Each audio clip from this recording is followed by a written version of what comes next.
You're all set? Can you hear me? Yes. Okay, so Eva, you want to Yes. start?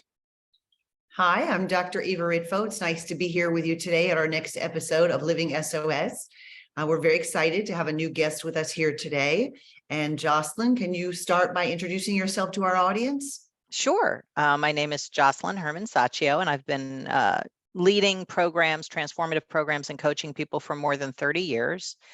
And I love making a difference with people, but my mission is to have as many people as possible fulfill their dreams now, not someday, and develop themselves to be what I call unmessable with in the process, which isn't like be tough. It's more like whatever life throws at you, be able to keep fulfilling your dreams, stay in action, not be thwartable, not be down for the count, you know. Beautiful. Can you give us an example? I could give you so many examples, but you know, people I work with, mostly the people I work with in one-on-one coaching and in group coaching are already successful. So they have a lot of accomplishments. They're CEOs or entrepreneurs or solopreneurs, or, you know, just people who have accomplished a lot in their life, and they experience there's certain areas where they get hooked, right? Or they get what I call messable with. Sometimes it's with a family member. Sometimes it's with their well-being.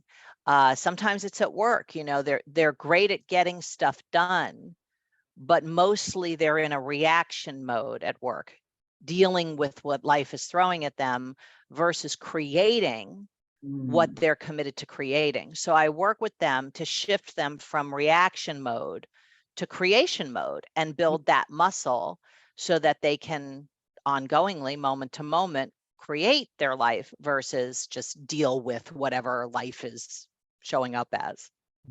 That sounds beautiful. I find that I do a similar thing, but I'm wondering, since I went through medical school and have sort of a medical model, I try to think of these things sort of as fight or flight versus our sympathetic versus our parasympathetic nervous system.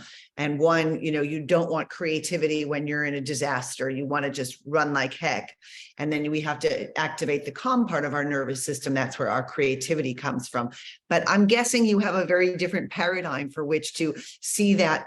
And how do you help people make that shift? Yeah, well, it's definitely not a medical background. So I'm not a medical professional, but I work with scientists and medical professionals that totally validate the work that I do with people. But I mean, just as an example, I was working with somebody who was dealing with job burnout, which is a big thing that people deal with. And, you know, I worked with him. He was selling juice. That's what his job was. He sold juice for a juice company. And he was just not looking forward to going to work in the morning. In fact, he was like being late and, you know, missing days and cutting corners and just sort of surviving the job. And we worked together to discover what I call his dream source, which is kind of like, what's his real vision? What does he really want? Why did he even take that job? You know, what was the source of the excitement in the beginning? And what he got to is well-being. That's what really turns him on and lights him up, is people's well-being. And he had forgotten that was the context in which he originally took the job in the first place. So by represencing that context, which is completely something he created, his commitment to well-being, he was able to now have the same job, the same boss, the same salary, but he was now lit up about what his actions were forwarding is people's well-being, not just selling juice. Right. It's beautiful. Yeah, really, it shifts everything in a moment, doesn't it? Right. So basically what you're saying here is he was tired, focused on the wrong things, not in a space of gratitude. And what you were able to do was to get him to find his own source of inspiration. Yeah, and really it's contextual because the content was the same, his job, so what I mean by that is, you know, the context is decisive. And if I say, what is this in the context of body part? I mean, what is it? It's not a trick question. It's a finger, right? But that's not confusing. You don't have to figure that out. But if I go, okay, but now the context of number, what is it? It's Number completely altered. Right. or the context of direction, it's up. Right. So Yep. the content of his life was all the same, but Mm, by creating a context that inspired him, that touched him, that moved him, that was something that he was, lit up by, then the right, content he has a new view on the right. content, and your view of your circumstances is what's going to give you your actions and your ways of being. So if you're Mhm. going to be, it's a drag, you view it as like it's just a means to the paycheck, or your ways of being are going to be very different than if you view it as an opportunity to fulfill your mission in life. Oh, wow. I've only been with you like 30 seconds and I'm already pretty blown away. Oh, I great. love the way you explained that with a finger. That was so Mm, dramatic, right? That you can just take the exact same thing and you can see it in three completely different ways.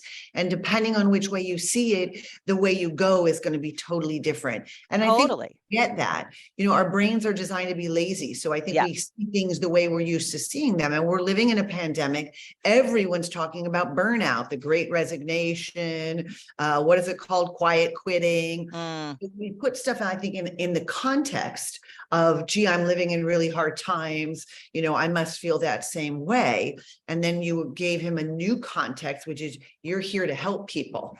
And you get inspired when you help people. And then all of a sudden that finger looks completely different. totally different. And then he is completely different. And it's not like a long process. It's in an instant. That's what Yeah. transformation looks like, right? It's not gradual. It's in a moment, everything alters. And that's the work that I do with people, is to have whatever they're dealing with, whatever they're bumping up against, like the limits or the lids of what's possible in their family, their marriage, their job, shift the context to one that they create so that they can fulfill on what they really want Right. now. Right. So you're saying that transformation has to be something that happens quickly? Well, I think if you look at I've been engaged in transformation since I was 11. So that's 11? 44 years. I did the EST training, which was like one of the first transformational Yeah. programs back in the 70s. I did that in 78, I guess it was, because my mother did it when my parents were separated and they were going to get divorced. It was not like checking out being separated. And then my father did it and they got back together. Huh. And they just celebrated 65 years together.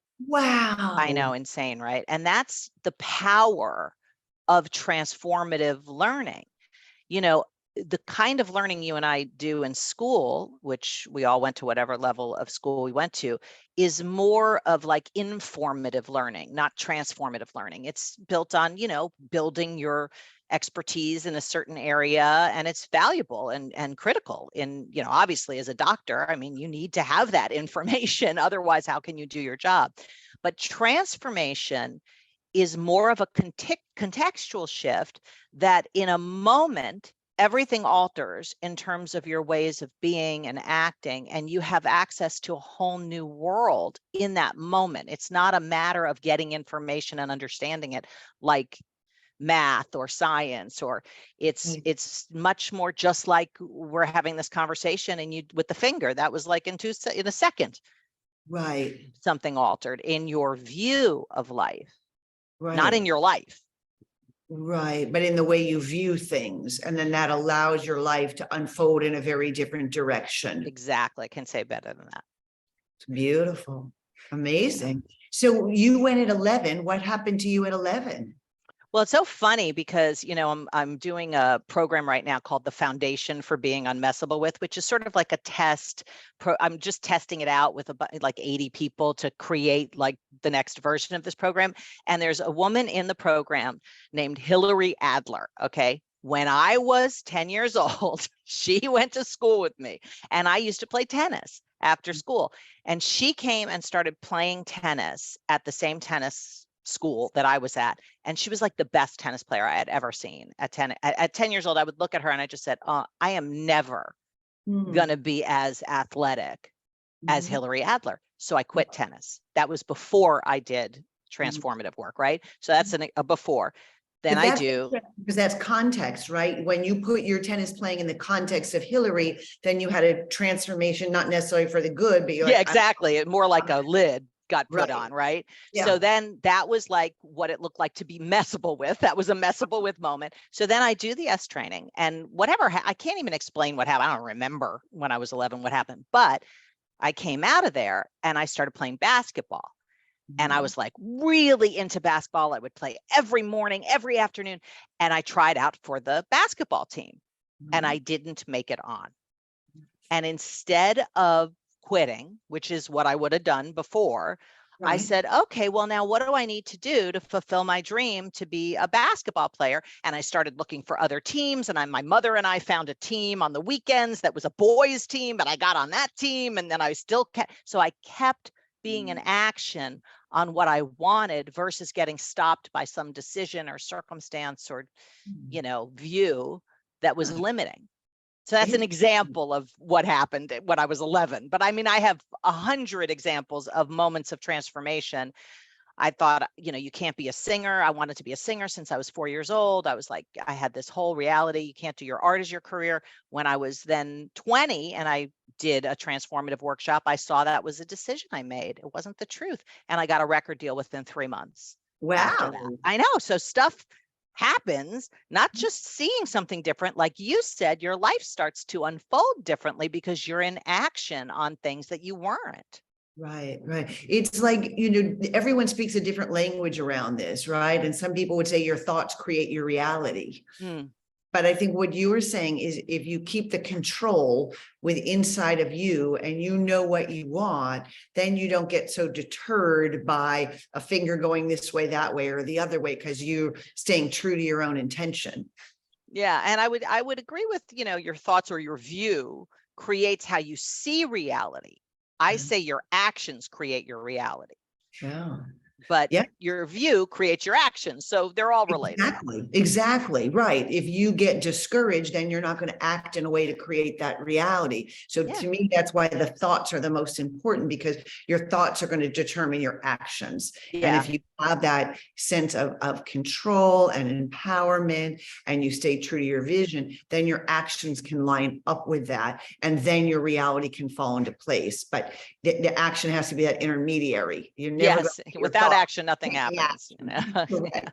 So they all have to line up, but I think they have to start with what you're saying, which is having that vision of what's important to you. Yeah, and that is where I start with people. That vision, right? So Yeah. the juice was a great example. When he took the job, he had a vision. I'm going to take this job and be able to help people, help myself, and help other people. And that got lost in maybe the context of the pandemic or fatigue of too many hours working. Or even without the pandemic. I mean, we all get excited in the beginning of something, a relationship or whatever. It lasts for like 3 months, and then real life starts coming in, and they don't put the toilet seat down, or they do whatever they do, and then you forget, or you don't even forget, you just stop creating the context, and the default context kicks in. And like you said, from a brain perspective, there's like muscle memory in terms of your neuronal patterns of perceiving and actions, and all that default stuff,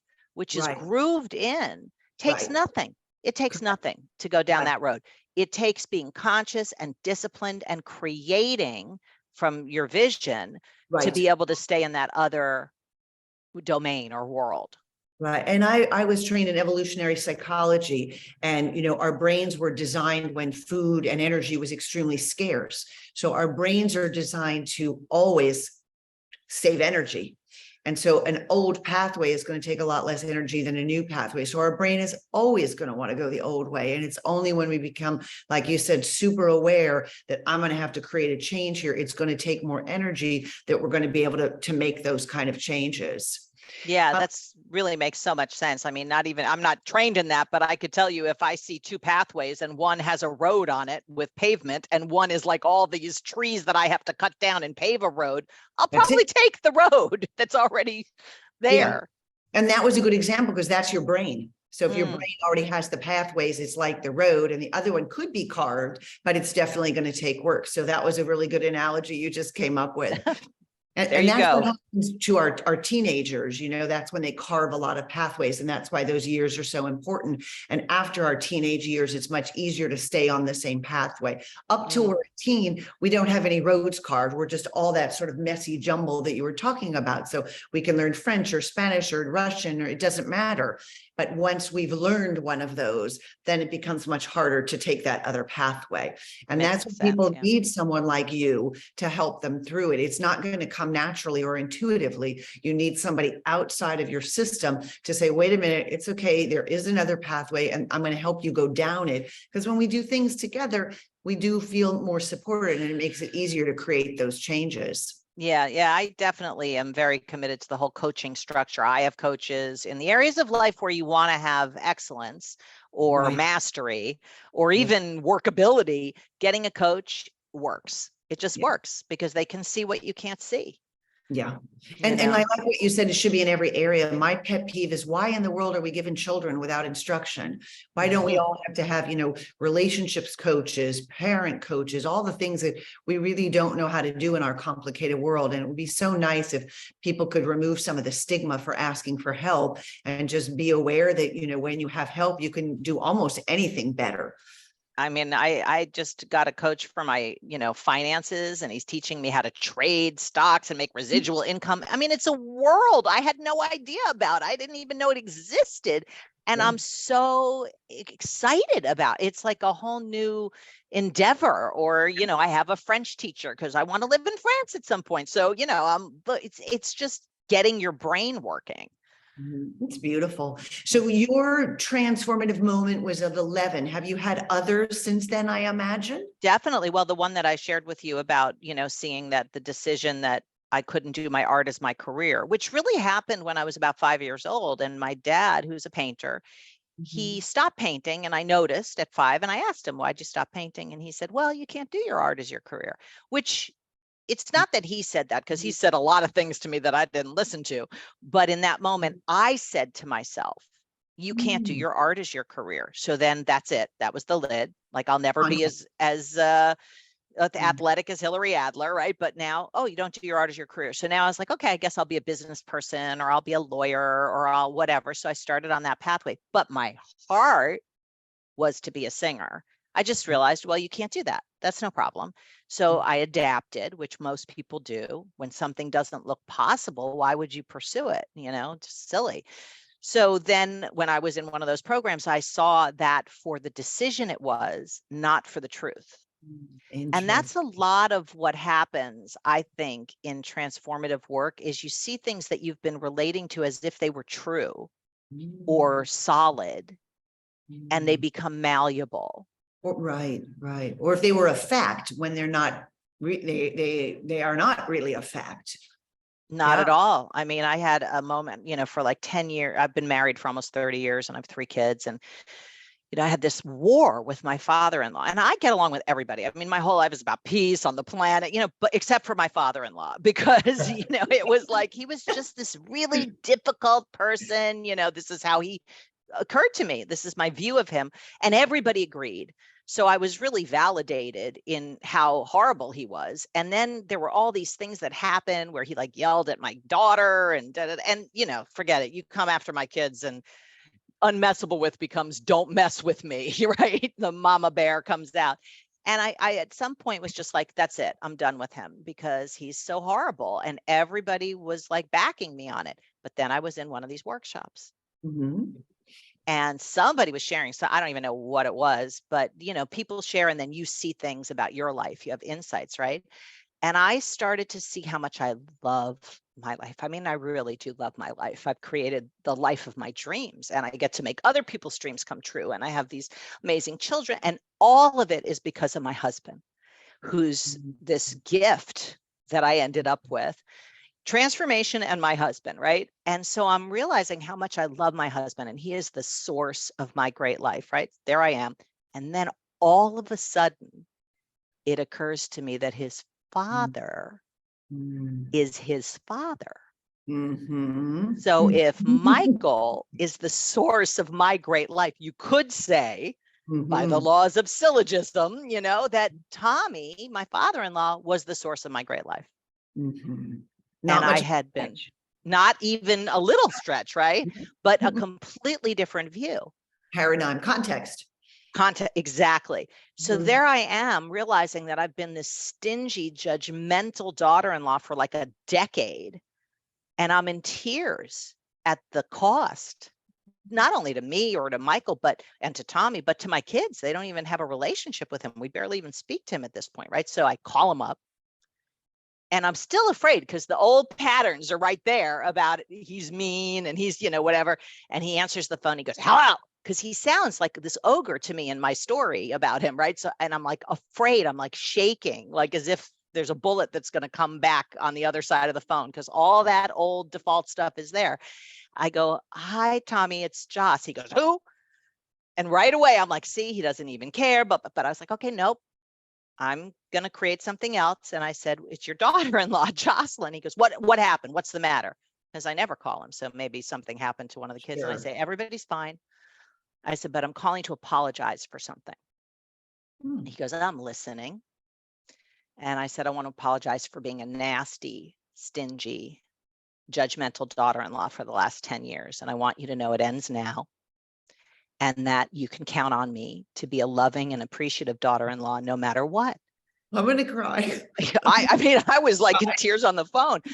And I said, you've given me the biggest gift, which is Michael.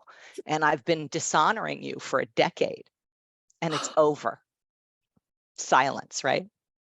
And then I'm like, hello, it was one of those commercials. You're like, are you still there? He goes, nobody ever told me I was a good father. And I figured Michael turned out good by mistake.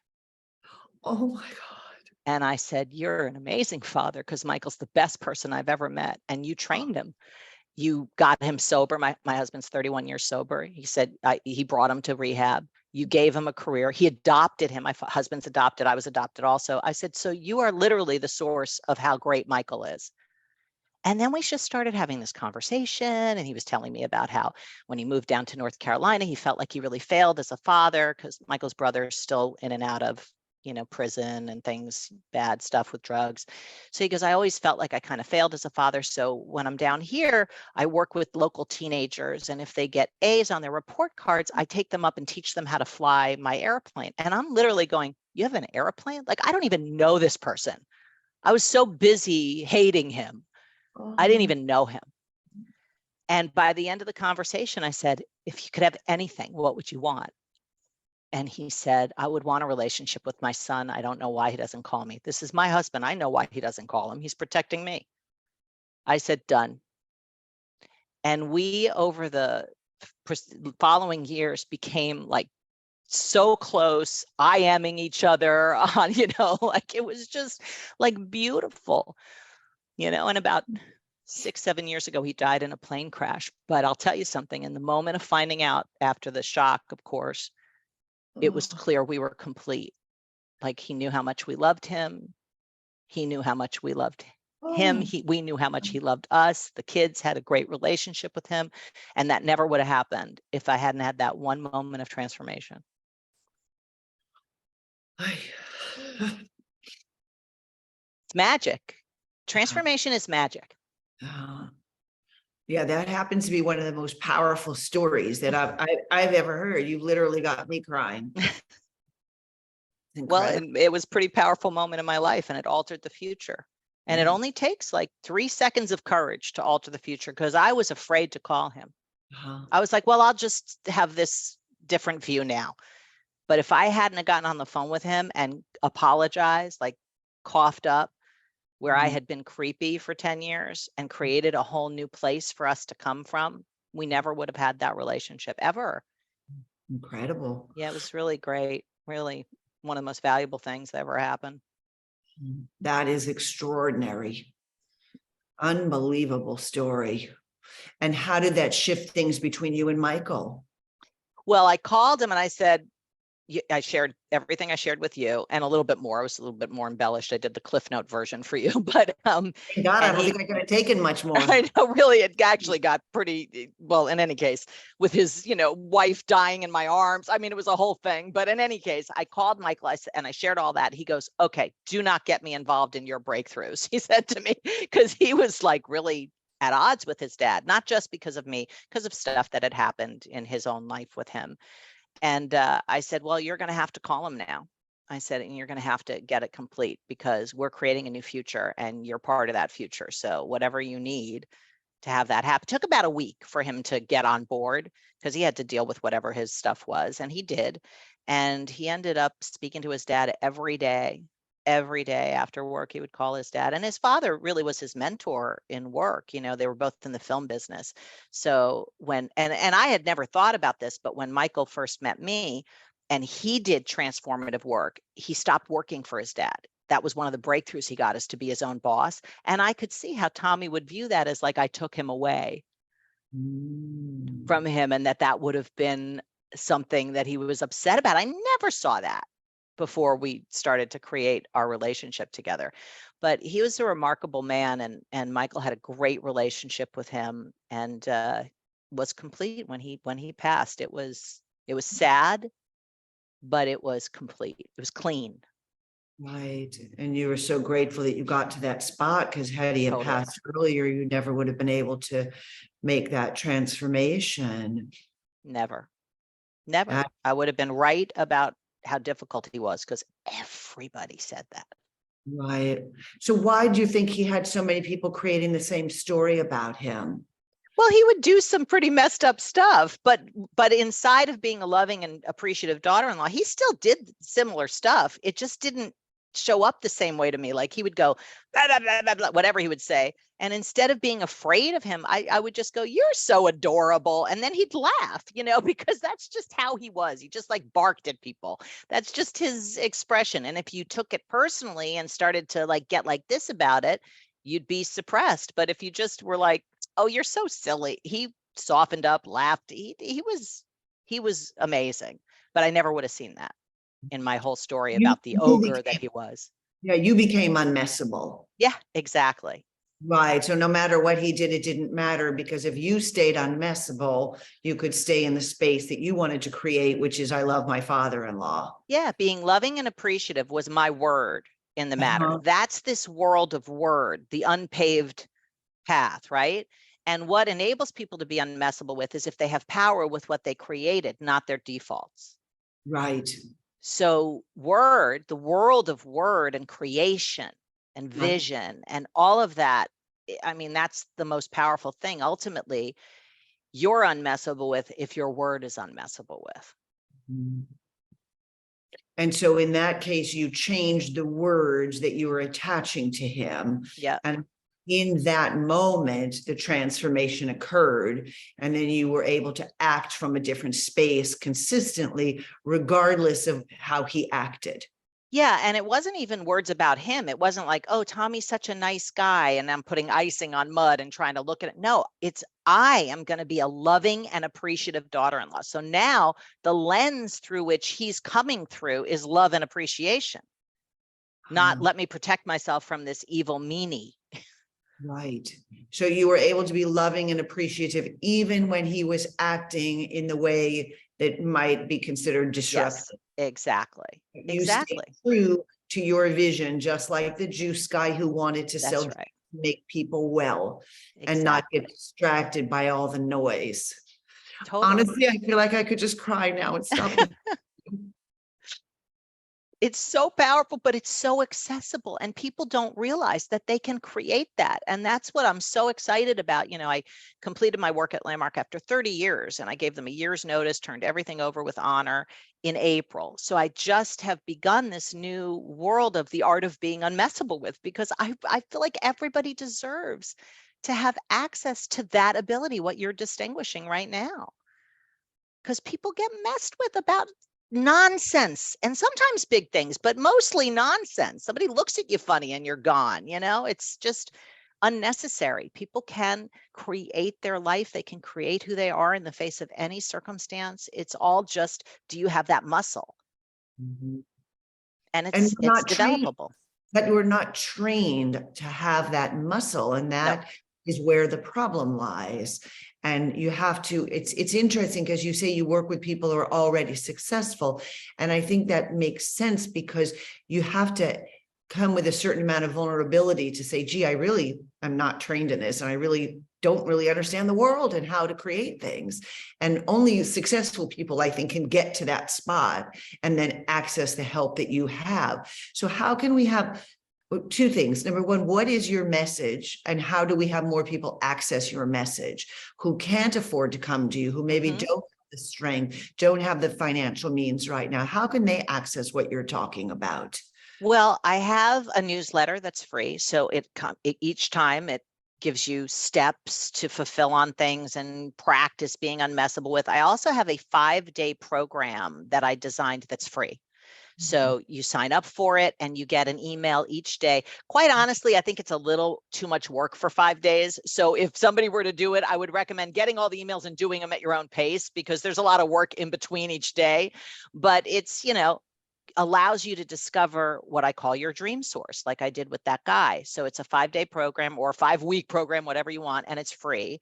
And that's also on my website. So it's all on my website, theartofbeingunmessablewith.com. And Beautiful.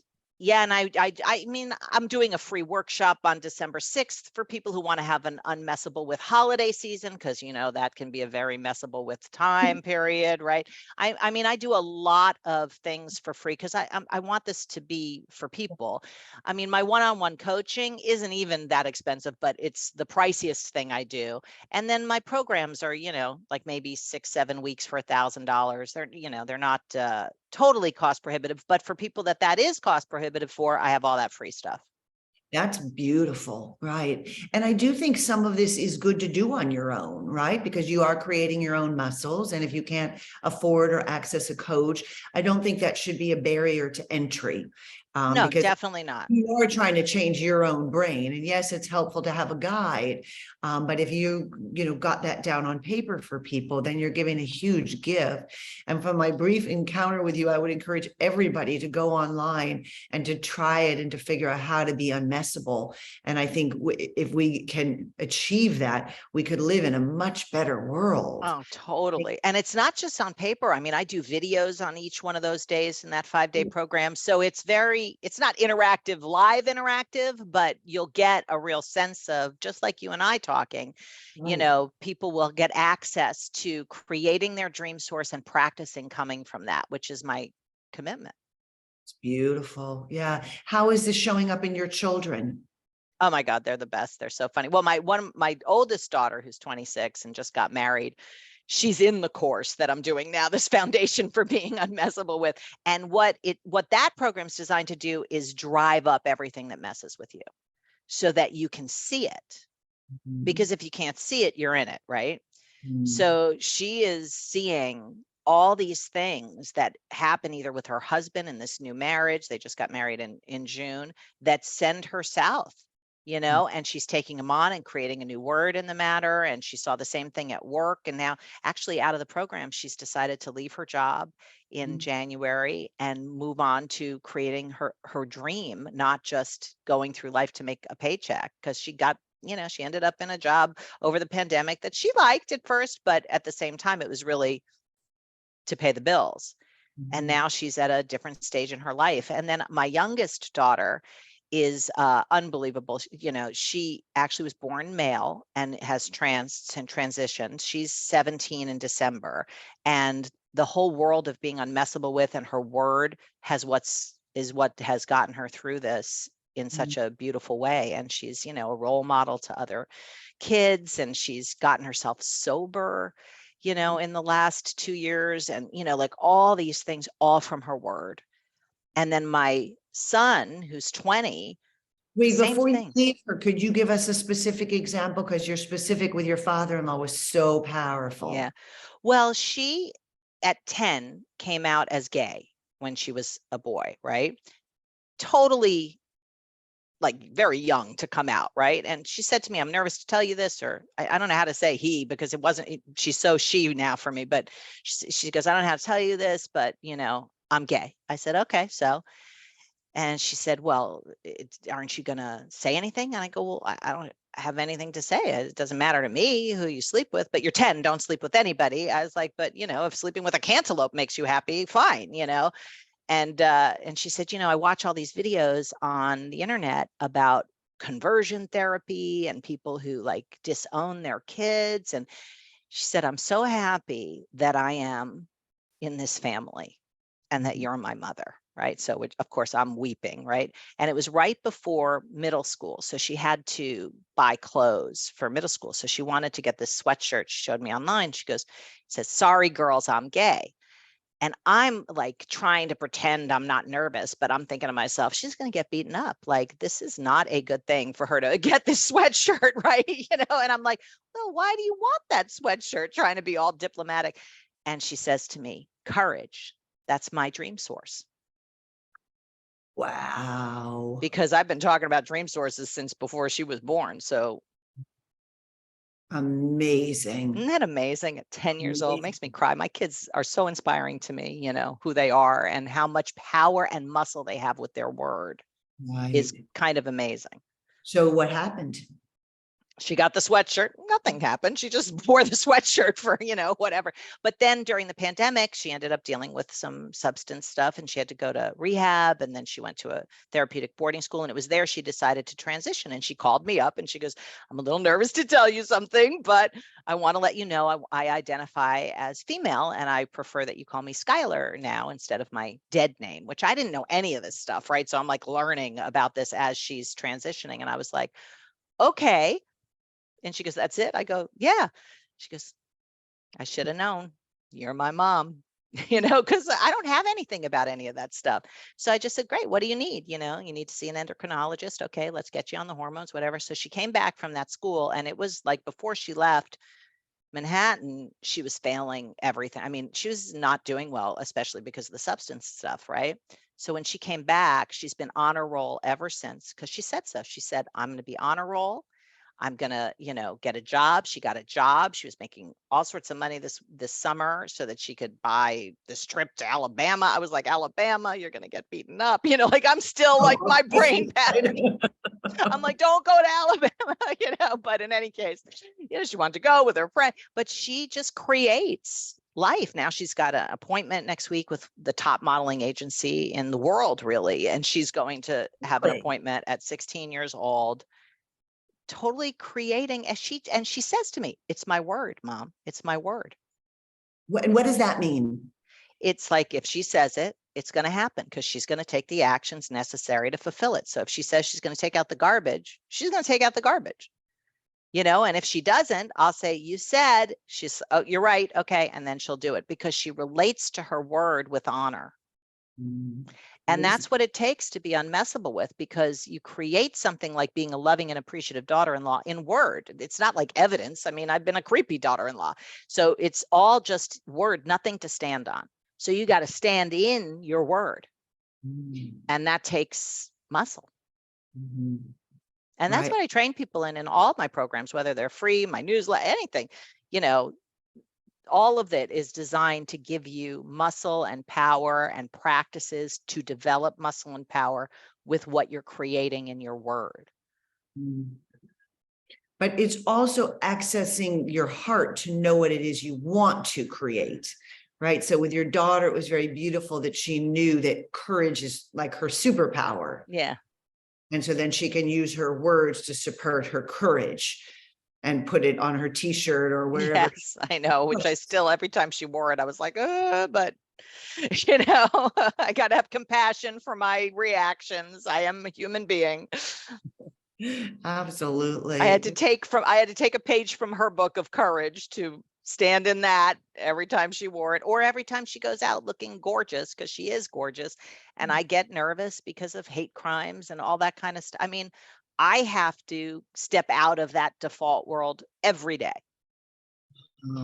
And I thank God for this education, Yeah, you created context where being transgender is scary when you interface with the world, not scary at home, but when you're transgender and you have to interface with the world, the context you've created is that's a dangerous situation. I wouldn't even say I created that. That's more like I defaulted into that based on news programs or whatever. It's definitely not created, because if I could create it, I wouldn't create that if I was creating something. So I create in those moments, trusting her. That's Beautiful. what I create so that I can empower her. Cause otherwise I'd be like locking her up, I'd be like, you stay here. Right. So you're using your words to create an environment in which you feel that she'll be able to remain safe. And she'll do what's necessary if she doesn't experience being safe. Mhm. Excellent. Well, parenting challenges us a lot, doesn't it? It certainly does. And Mhm. each child is different with the challenges. So there's no one size fits all remedy. Wow, this has been such a moving interview. I'm so touched, and I'm going to be thinking about the story with your father-in-law and how powerful that was and how brave you were. Talk about courage. I guess we know where your daughter gets it, Yeah, right?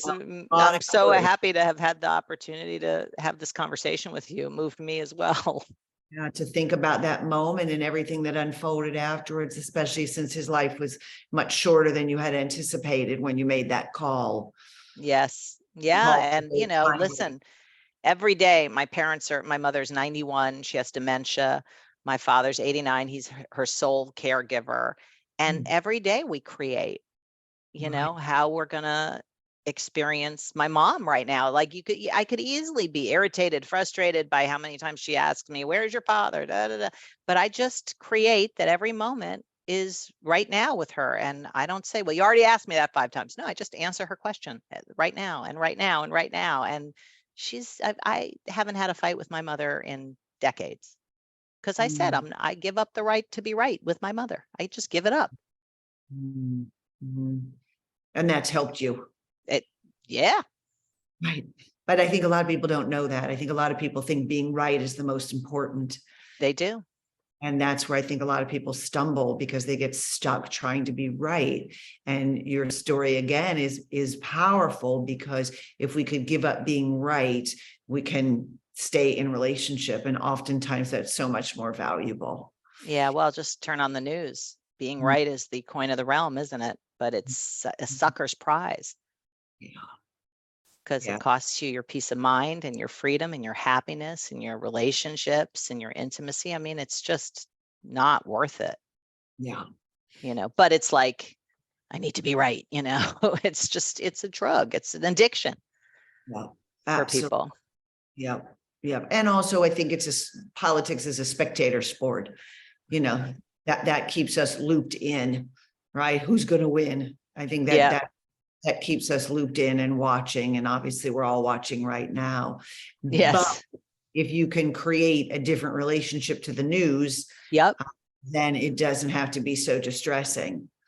Yeah, no, I don't find the news distressing. I find people fascinating. And it's all transformable because our government is made up of people. So if I could transform my view of Tommy and have a whole new future, anybody is transformable. Right. Yeah. Well, you have a lot of work to do. So anything else before we stop today? No, just thank you. Thank you so much for the opportunity to have this great conversation with you. You're so delightful. Thank you. And I feel like I'm transformed. And that was a huge gift that I really didn't expect on a Friday afternoon. My only regret is my daughter got married last weekend, and I really wish we spoke before that. Oh, my daughter got married in June. I understand completely. I got a little messable with, and I knew it and I'm aware of it. I'm trying not to react from there, but sometimes, when stress is high, we do get a little bit messable with, and I guess that's true. Where you're saying that that's an opportunity to see what shows up, and that's when you get to transform. Well, and see it beforehand, because that's going to be one of those situations where you could get hooked. So you create something prior to going in. In fact, for Thanksgiving, I'm going to send out a newsletter the Monday before to give people a place to create, because people end up in their families that they don't talk to this one and for Thanksgiving dinner. So how to create an unmessable with Thanksgiving. Beautiful. So you should definitely get my newsletter so you can have all those tips and steps, Absolutely. Thank you so much. And thanks for taking the time today and for sharing so much, especially from your personal life. Yeah, thank you. Look forward to continuing our conversation. Me too. Oh my God. I just That's want all I to gotta cry, say. Lou. I really just want to stay here and cry. That's all. This was an Oh my amazing. God, Josselyne, Good for that you that you story was Good the for Yeah. you that you shared what you shared and how you shared it. Made everything.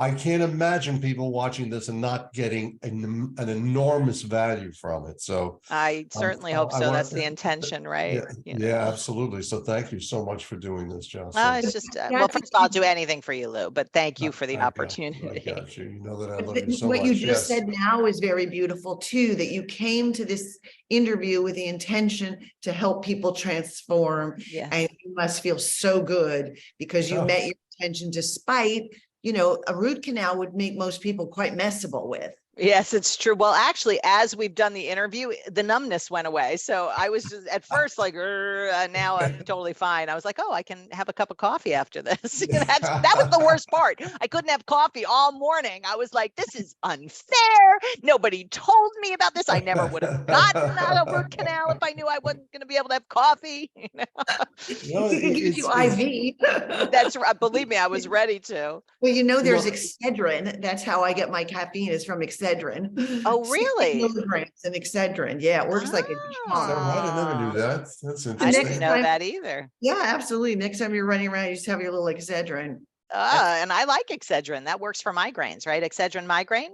Exactly. Exactly. But it's Mm. got a good boost of caffeine if you can't do your swallowing thing. So you never have to go Good to to know. withdrawal again. Good to know. I know, really. I was like, I would have had a cup of coffee before my 7:30 a.m. dentist appointment if I knew, but But they won't that's what let you happens. probably, right? You're probably You supposed to didn't be. tell me not to. So I was, but it was, I just was like, well, whatever. I just didn't figure that they were even going to do anything today. I thought it was going to be a consultation, but whatever. Oh, Yeah. yeah, that's Yeah. hard. Yeah. So It was another cracked. The tooth was cracked. So I'm glad I did it. Because once he Good. got in there, he saw it was cracked. And I was like, good, just do what you need to do. Right. Good. Yeah. But you can be proud of yourself that you were unmessable, you know, to go through with an interview after a root canal. Yeah, And- absolutely. and to- Sure. Well, I am my word. Yeah, there you go. Yeah. There you go. Yeah. We- So many we good have, things. We're starting to roll with some wonderful guests that are going to be coming on board soon, Eva, just to let you know that I've been talking to some great people. Yeah. But this was, see, this Oh is my God, key. Josselyne, the Getting best. interviews Best of the best. that you can communicate with people to be transparent and to really communicate from their heart with what drives them or Mm. where they really got it. And that's the reason they're on this new path, because they're so motivated, so excited about what occurred for them, understanding how it works. It simply works. When something works on a Well, I personal love the level, brain science that you brought in, Eva, to back it up, because, I've been Yeah. just creating this and I'm not a medical person, but every time I talk to a neuroscientist or a doctor or a therapist, they all give me the backup for, Yeah. that is exactly how it works. I'm like, well, there you go. Yep, there you go. Very But it's good. nice to Well, feel thank you it. again. It's I'm nice gonna to feel it. Yeah, yeah, it is. Thank I you could both. This stop was this. a real gift today. Yeah, I really